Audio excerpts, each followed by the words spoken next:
പണ്ടേ ദുർബല പിന്നെയോ ഗർഭിണി കൂനിന്മേൽ കുരു എന്ന് പറഞ്ഞതിനൊക്കെയാണ് LDFിൻ്റെ അവസ്ഥ. LDFിൽ പണ്ടേ ഇതാളില്ല. 35 സീറ്റാണ് കിട്ടിയത്. അതിൽ 9 സീറ്റ് CPIക്കും ഒരു ജനതാദളിലും 10 പോയിട്ട് 25 സീറ്റ് CPMനും കിട്ടി. അങ്ങനെ 35 സീറ്റ് കിട്ടി.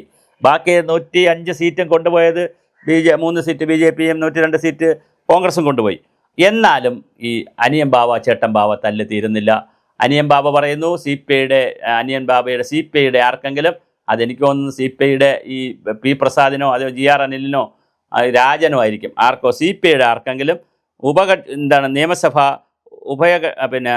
ഉപസഭാ നേതാവ് പ്രതിപക്ഷ ഉപനേതാവിൻ്റെ പദവി CPIക്ക് വേണം എന്ന് CPI ബഹളമുണ്ടാക്കുന്നു.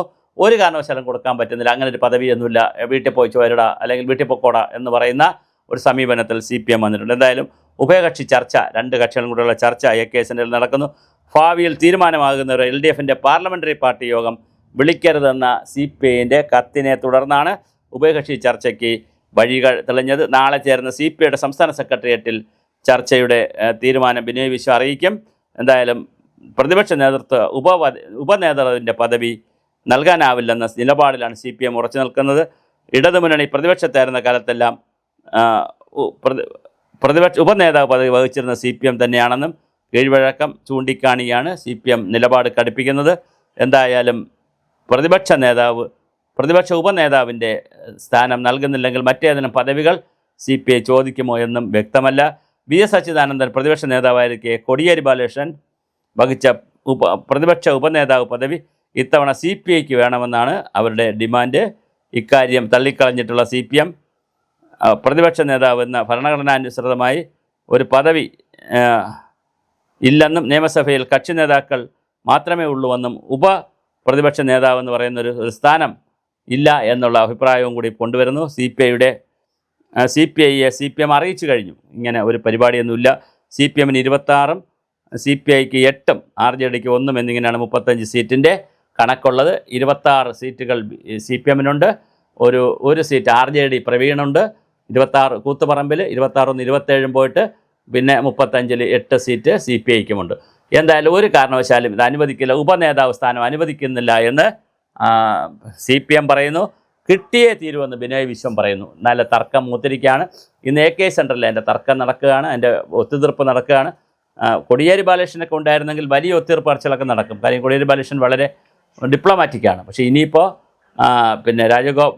ബാലഗോപാലും അതുപോലെ തന്നെ പിണറായി വിജയനും MP രാജേഷും P രാജീവും അടക്കമുള്ള നേതൃത്വം ഇത് അംഗീകരിക്കുമോ? CPIയുടെ ഈ ഡിമാൻഡ് അംഗീകരിക്കുമോ? ഇന്നിപ്പോൾ ഡിമാൻഡ് കൊടുത്തുള്ള ചർച്ചയല്ല, അതിന് പകരം അങ്ങോട്ടൊരു request കൊടുത്തുള്ള ചർച്ചയല്ല.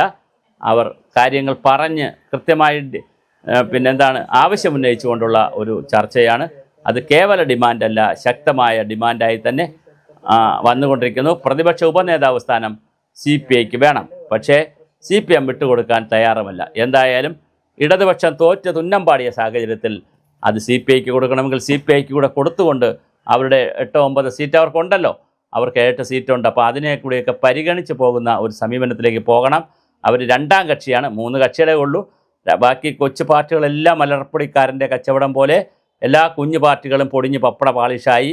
Mani group പബ്ലിഷായി, Jose K Mani അടക്കമുള്ള എല്ലാവരും തോറ്റു, ആകെ നാറ്റക്കോട്ടയായി ഇരിക്കുകയാണ്. അതുകൊണ്ട് തന്നെ ഇതിനകത്ത് ഈ 3ാം കക്ഷി എന്നുള്ള നിലയിൽ 2ാം കക്ഷി, അതായത് പ്രതിപക്ഷത്തുള്ള 2ാം കക്ഷി, ഭരണപക്ഷം എടുത്താൽ 3ാം കക്ഷി കോൺഗ്രസും CPMും കഴിഞ്ഞാൽ CPI വലിയ 8 സീറ്റിൽ ജയിച്ചിട്ടുണ്ട്.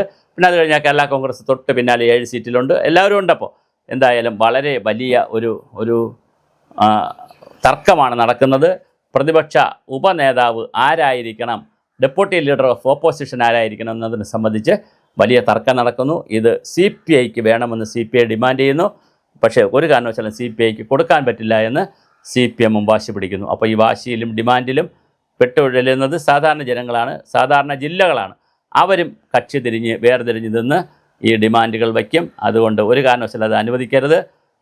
CPMന് ആണ് അത് വയ്ക്കേണ്ടതുണ്ടെങ്കിൽ CPM വയ്ക്കുക, അല്ല CPIക്ക് കൊടുക്കേണ്ടതാണെങ്കിൽ വലിയ ചർച്ചകളൊന്നുമില്ലാതെ ഉഭയകക്ഷി സമ്മർദ്ദ പ്രകാരം കൊടുക്കേണ്ടതാണ്. എന്തായാലും ഉപനേതാവ് എന്നുള്ള സ്ഥാനം, പ്രതിപക്ഷ ഉപനേതാവ് എന്നുള്ള സ്ഥാനമുണ്ട്. VSൻ്റെ കാലത്ത് കോടിയേരി അങ്ങനെ ആയിരുന്നു.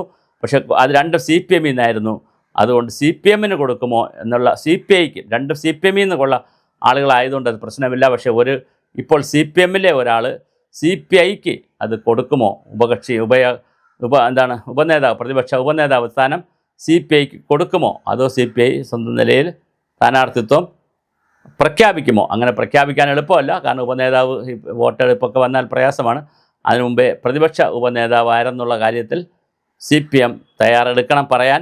അല്ലാതെ വീണ്ടും കോൺഗ്രസ്സിനെ ഒന്നായ നിന്നയിക രണ്ടെന്ന് കണ്ടാവതിൽ അതിലുണ്ടായ എത്ര അളവിലുണ്ടായെന്നുള്ള, അതായത് ഒന്നായ നിന്നെ കണ്ട രണ്ടെന്ന് കണ്ട് തോന്നുന്ന പോലെ ഉള്ള കാര്യങ്ങളിൻ്റെ അളവിലൊക്കെ ഉണ്ടാകുന്ന ഒരു സന്തോഷം പറയുന്ന ഒരു കവിത തന്നെയുണ്ട്. അപ്പോൾ ഒന്നായ നിന്നയിക കണ്ടെന്ന് രണ്ടായി കാണുന്നതാണ്. അപ്പോൾ ഒന്നായിരിക്കുന്നതാണ് സി പി എമ്മും ഒരു കമ്മ്യൂണിസ്റ്റ് പാർട്ടിയാണ്. അവർ രണ്ടെന്ന് നമുക്ക് തോന്നുന്നതാണ്. അവർ തമ്മിൽ ജ്യേഷ്ഠാനുജ, ബാവൻ ബാവ, അനിയൻ ബാവ, ചേട്ടൻ ബാവ കളിക്കരുത്. ആരെങ്കിലും ഒരാൾ നിയമസഭാ ഉപകക്ഷി സ്ഥാനം ഏറ്റെടുക്കുക.